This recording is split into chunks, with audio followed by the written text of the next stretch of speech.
In today's video, I'm going to teach you how to create reflections in Affinity Photo. By the end, you'll know how to mirror an object convincingly and fade it out for a clean, realistic look. Start by opening Affinity Photo and loading the image you want to work on. Once your image is open, choose the Selection Brush tool from the toolbar on the left. Click and drag over the object you want to reflect. Take your time here. Zoom in for accuracy. Adjust your brush size as needed. And make sure the edges are clean, so the reflection looks natural. A precise selection now saves cleanup later. When you're happy with the selection, press Ctrl+J on Windows or Command+J on a Mac. This duplicates just the selected object onto a new layer, keeping your original image untouched. Next, press Ctrl+D or Command+D to deselect so you don't accidentally modify the selection further.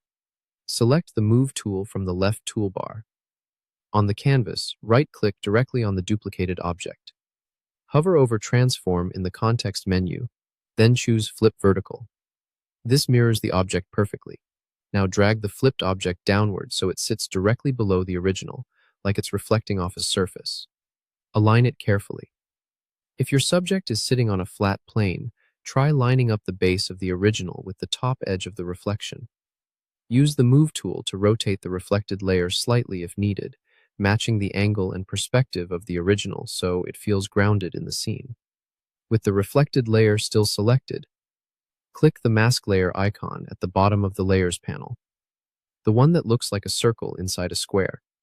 This adds a non-destructive mask, meaning you can hide parts of the reflection without deleting any pixels.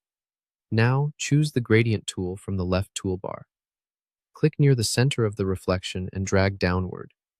This creates a smooth fade from visible to transparent. By default, the mask uses a black to white gradient, where white reveals and black hides, so pulling the gradient downward gently fades the reflection out as it moves away from the object. To finish, select the reflected layer in the Layers panel and lower the opacity at the top right. Reflections are usually more subtle than the real object. Easing the opacity creates a believable result. Adjust until it feels right for your image. And that's it. Clean, flexible, and realistic. Congratulations, you've just created a polished reflection in Affinity Photo.